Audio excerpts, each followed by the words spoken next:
At the dawn of the industrial age, the power of the machine granted us a great abundance. But despite our prosperity, we desired more, and our greed became bloodshed. War raged for decades, fouling the air and poisoning the land.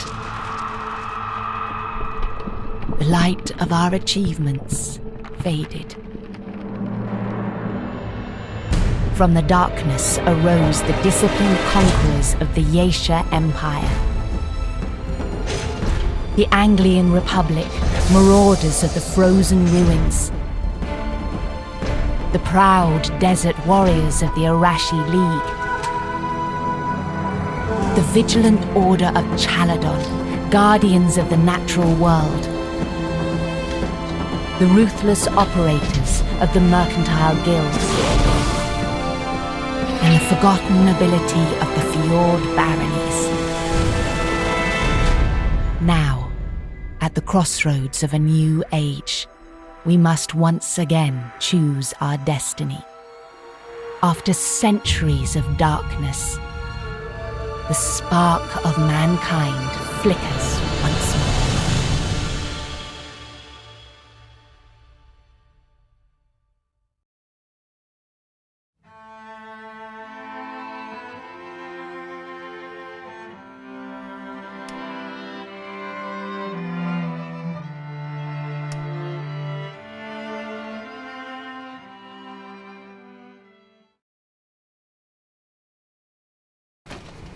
Welcome aboard, Cadet. Today we start your training to become part of the well-oiled machine that is a high-flying, gun-laden airship. I'm Captain Morrison, and it's my job to make sure you know enough about airships that you don't crash the things too quickly. Take a look around the ship and see what's what. You're going to need... The hull armor protects the integrity of the ship.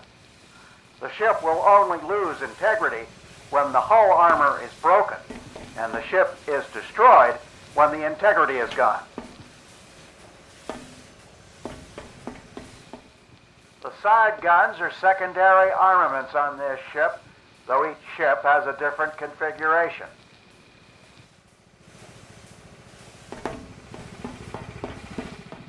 Engines enable the ship to move forward, backward, and turn. Damaged and destroyed engines will reduce the ship's mobility.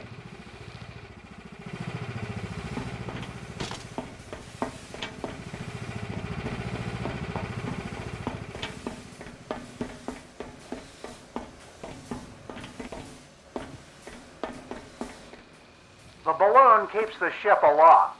When it's down, we crash straight into the ground. Crashing is bad.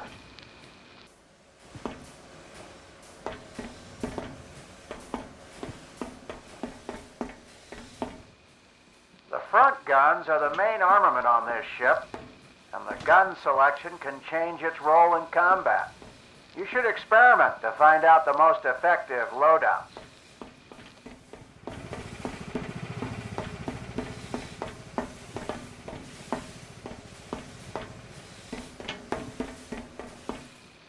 The helm is used to control the ship. Like to think that's obvious. Don't forget, flying these ships is a team effort, so make sure to talk to the rest of the crew. Maybe then they won't throw you overboard 5 minutes into your first engagement. Anyway, I'm going to start you off with an engineer kit. Can never have too many engineers on these floating buckets. Go over to that engine. My gut tells me it's about to be damaged. And by that, I mean I removed a couple of screws when you weren't looking. Now, each of your tools works a bit differently. Give it some wax with your rubber mallet till it's fixed. The mallet will repair the most, but it has the longest cooldown.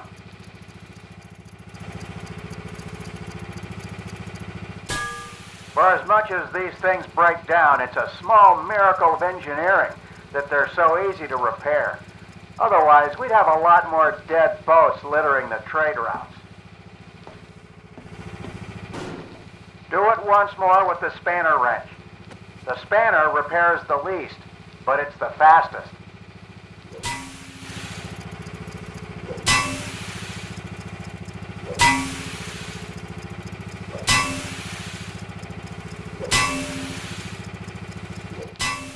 Seems you got the hang of repairing parts. However, things are different if the component breaks completely. Let me just jam this wrench in this gear chain here and... Ah, there we go.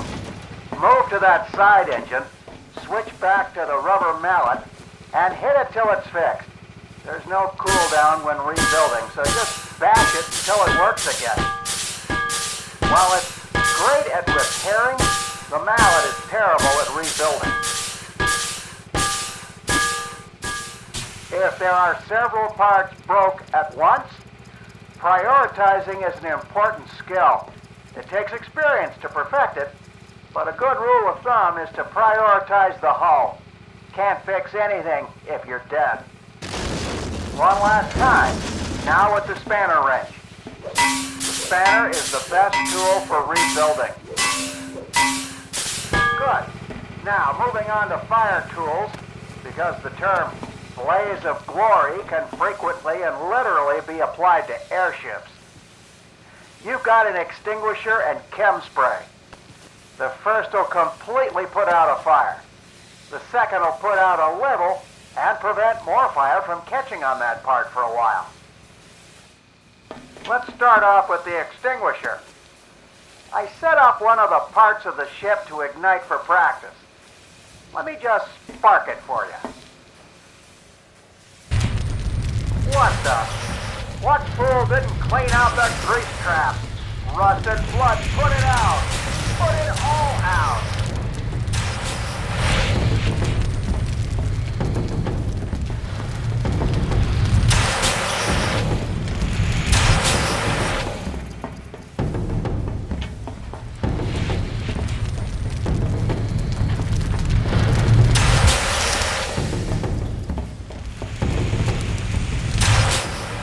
Well, that was a problem.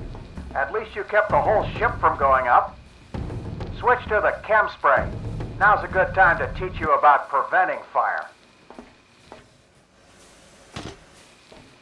Let's have you fireproof all the guns.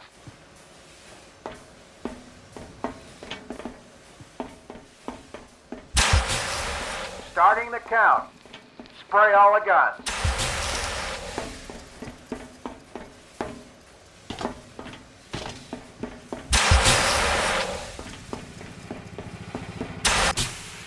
All right, the last bit of equipment you'll need to know about is the buff hammer. Grab the hammer and head to the hull. You have to repeatedly hit the part you're buffing before it takes effect. Start hitting away and it'll be buffed. You don't have to worry about cooldown.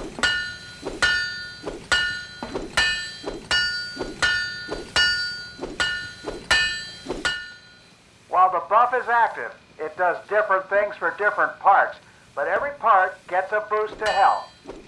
Guns also get extra damage.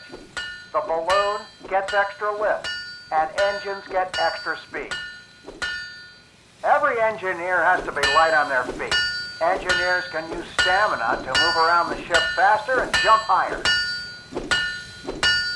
Now, for the last thing every engineer needs to know, how to shoot.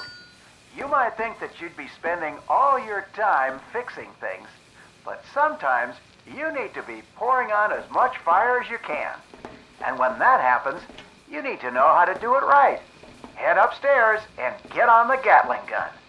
Each gun's better at different things. This one's great at stripping armor off of hull. Now that the armor's gone, you need to kill it with an explosive weapon. Get on the mortar and finish the piece of junk. Blow it out of the sky. Of course, a real ship will have a crew to repair things. You'll need 2 people to really take something out. Let's have your fellow gunner get off his arse.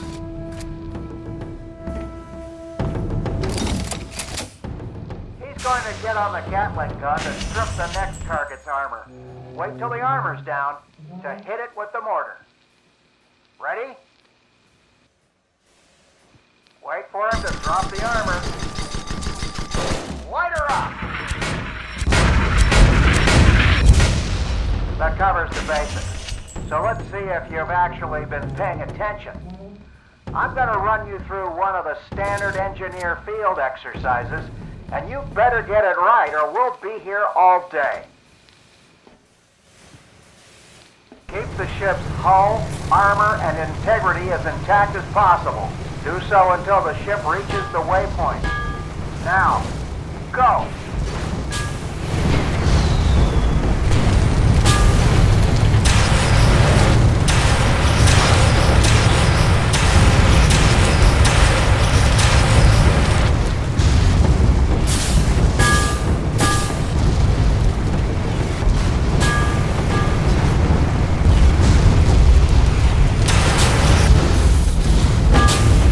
Excellent!